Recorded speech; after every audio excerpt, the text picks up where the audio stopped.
your risks, options, and choices. In this episode, I'm going to address the question, long-term care insurance, facts you should know. Get ready. I'm going to give you some basics about long-term care insurance, and hopefully you'll be able to determine if long-term care insurance is right for you and which type might be best.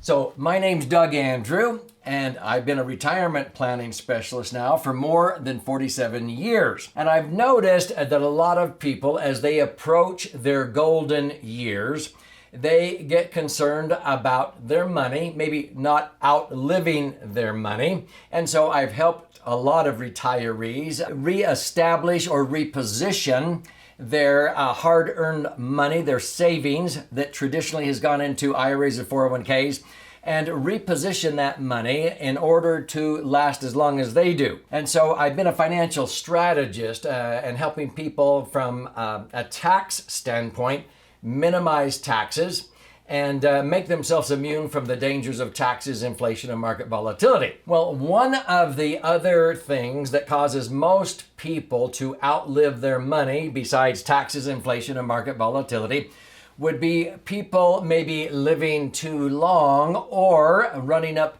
health care costs later in life. And those costs can get very, very expensive. Now, my normal solution for this has been to self-fund. If they have the money, if they accumulate a really good nest egg in a max-funded indexed universal life insurance policy, I say, hey, you're self-insuring. You have the money available to tap into in case of long-term care needs at a nursing home or a catastrophic illness or something like that. So let me go through this presentation with you, and I'm actually borrowing some illustrations from Pacific Life.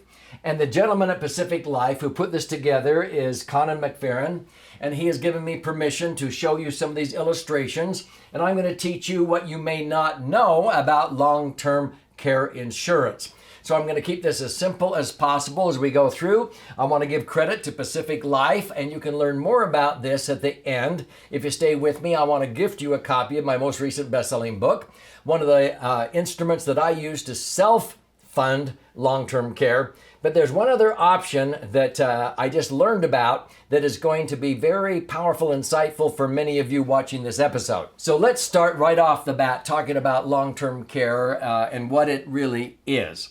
So let's get down to just the basics.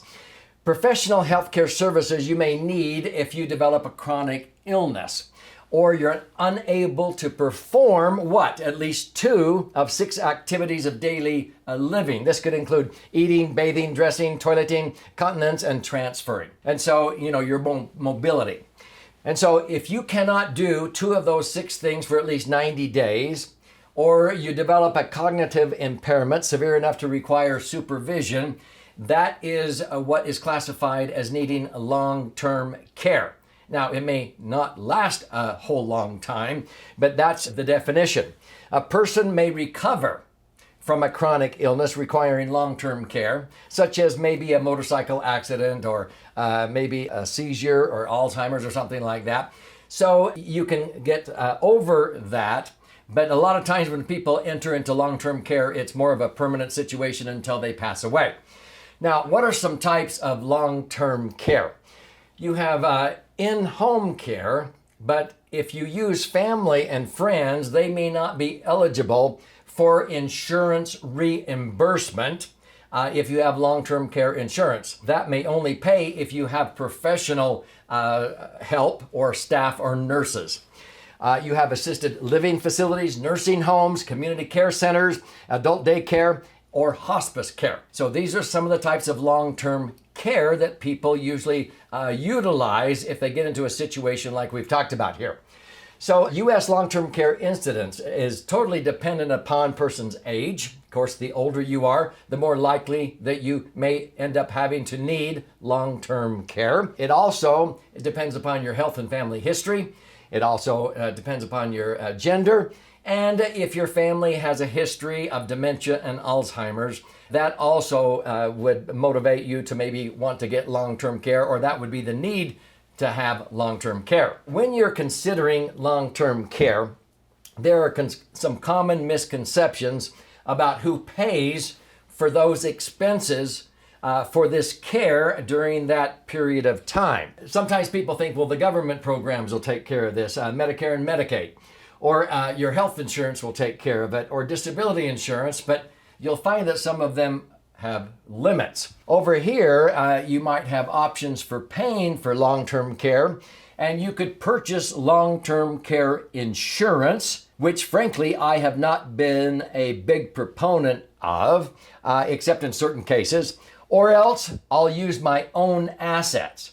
And this is usually the direction that I've counseled most of my clients, because they have the money and they accumulate it tax-free inside of an insurance contract that they can access tax-free for living benefits. Sometimes they don't want to have to access several $100,000s in one single year, and some of these expenses can reach north of that. And so that's called self-insuring. Well, that's what I've usually recommended for many of my clients, because many of them have $1 million, $2 million, $3 million, so they can afford to self-insure. Insurance intended to help pay for some or all of the long-term care expenses of the insured is what long-term care insurance is all about.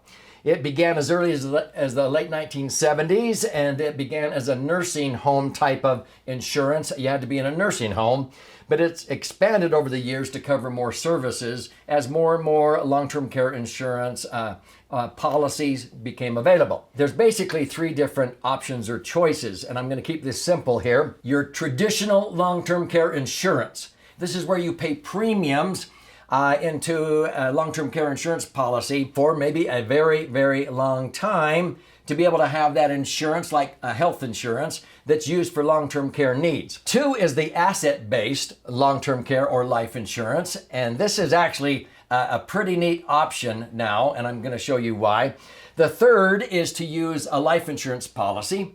Like I have had many of my clients utilize what I call the laser fund, where they accumulate hundreds of thousands, maybe millions of dollars for their retirement, but they can access 50, 100,000 or more of their money in one fell swoop, tax-free, to take care of some of these expenses if they were committed to a nursing home or needed long-term care, and those expenses started to climb through the roof. So those are the three basic options. Now, I think this number two is the most misunderstood and least utilized, as you're going to see here. So when you go to a traditional long-term care insurance, you have some advantages. Usually it's lower premiums, but you have to pay them for a long time. It increases funds available for long-term care expenses. It helps keep retirement assets, maybe the money you earmark for retirement, from being liquidated or used to pay for long-term care expenses, because you have a separate insurance policy for that. And long-term care benefits may grow in time with some type of an inflation benefit, where as medical costs rise, that sometimes those policies will allow for that increasing cost. The disadvantages, you have ongoing premiums. You pay for the life of the insured. They just keep paying the rest of their life for that long-term care insurance. And premiums may increase over time because medical costs go up. And if long-term care is never needed, guess what? The money spent on those premiums is sort of gone. You can't get a refund of all that. It just may be lost. Like typical health insurance, if you're healthy, you never get to benefit from all those premiums you paid into it. Okay?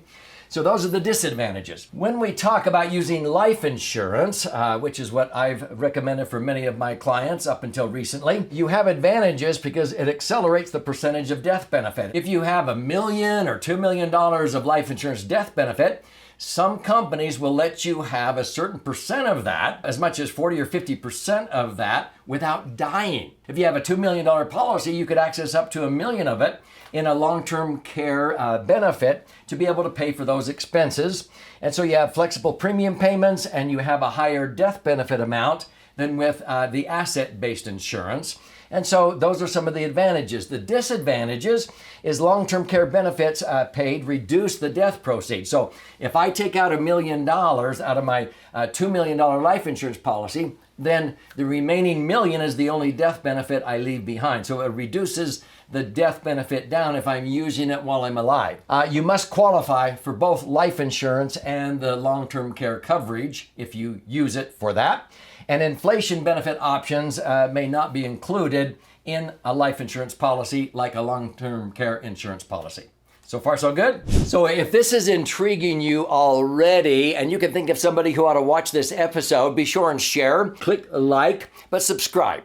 Why? Because on this three-dimensional wealth YouTube channel, I post an in-depth answer to a financial question almost on a daily basis. And I don't want you to miss out. And at the end, I'm going to gift you a copy of my most recent best-selling book, The Laser Fund, which actually has been one of the best instruments for the third choice that I've been explaining here. But let me now dive into the middle choice, which has just come to my attention recently and actually been offered by companies like Pacific Life. So here we go. When we talk about asset-based long-term care insurance, the advantages to this is that premiums are guaranteed. In other words, they're never going to increase. If long-term care benefits are not needed, if you don't need it, you get a total refund of the money you put in there. 100% refund, okay? And the policy's cash surrender value remains an asset on your balance sheet. So you can keep it on your balance sheet as an asset. You're just repositioning money from your left pocket to your right pocket, and you still list it as an asset. Are you a little bit confused? You're wondering, well, how does this work? Hold on, I'll show you here. Now, there are some disadvantages, pros and cons for everything. The premium is generally higher if you look at the money you're repositioning than with long-term care insurance, because it's usually a lump sum, or you can pay monthly deposits or premium payments into it. But the death benefit and return of premium benefit are generally equal to the total of all the money you've put into it. But that can be an advantage, actually, because with long-term care insurance, if you don't ever use it, it's all sort of down the drain. So let's go back and just sort of highlight these. This is traditional long-term care insurance. The premiums you keep paying for your entire lifetime. If you don't ever use it, you lose it, okay? Over here, you're using a life insurance policy that has a bunch of cash value, or it has a death benefit with an accelerated death benefit rider where you can access that money if you need to while you're alive. But it will deplete down or reduce the amount of death benefit. Over here on the asset-based, this is what you're simply doing. Let's say that you have $100,000 sitting in a bank or credit union or even in an insurance policy, but you have an asset and it's just sitting there in a bank. You can't believe how many people have like 100 grand sitting in a bank earning a measly 1%. It's an asset on your balance sheet. And they say, well, that's sort of earmarked for long-term care if I end up needing a special medical treatment or whatever, or maybe it's 200,000. Well, what happens? If you need it, then you can deplete it. But what if you need more than what's in there? What if the medical costs end up going to 500,000 or 600,000 at age 80 or 85 or 90 when you really need it? And you've been earning a pathetic rate of return of 1%, which means the 100,000 won't double to 200,000 for 72 years, based on the rule of 72. What you're doing is you're simply moving the 100 or 200,000 asset from a bank or credit union over to a legal reserve insurance company, and you're usually increasing the safety by 4, 5, or 6 notches higher in safety because these insurance companies are rated sometimes AA, AAA compared to most banks that might be rated only BBB. You're simply moving it from the left pocket to the right pocket, but your 100,000's in the insurance company. Now it's there, but if you need long-term care, you have immediate access of 300, 400, 500, 600,000 the older you get for those long-term care expenses. What if you never use it? You can have your $100,000 back or your 200,000. You can actually take that money anytime you want. You can just take it out because it's liquid. And at the end of the day, when you die, your heirs still get the $100,000 or $200,000. You're just moving it from the bank over to an insurance company, from the left pocket to the right pocket, and that's the asset-based type of long-term care insurance. You need to ask yourself questions. How much do you need? How long can I expect them to last? When do I expect I might need long-term care based upon my family history? How long do I have to wait before benefits kick in? And will I have support to guide me? Or am I out there on my own? These are questions you want to be asking yourself. And then you want to consider locking in rates while you're young and healthy. And with inflation benefit options, the sooner you buy, the better off you're going to be. But I would recommend you click on the link below and enter our database, because we teach webinars usually on a monthly basis about which of these three options are usually best for you. And I think you may want to consider the asset-based one if you have the assets. Join us for our educational webinars. I want to gift you a free copy of my book, and then you'll be entered in and you'll be notified every time we have a webinar. We teach them on long-term care now, almost on a monthly basis. So here is the gift I would like to give you. It's a 300-page book called The Laser Fund, How to Diversify and Create the Foundation for a Tax-Free Retirement. It's in here how you can maximum fund an insurance contract to create tax-free income that frankly will knock the socks off of traditional IRAs or 401ks. This is where a lot of our clients will tap into the money here tax-free if they have long-term care expenses. But many times people will leverage and they'll reposition assets over to the asset-based long-term care. If you go into our website, laserfund.com, or click on the link below, you contribute a nominal amount towards the shipping and handling. I'll pay for the rest of that. I'll fire out a copy for you.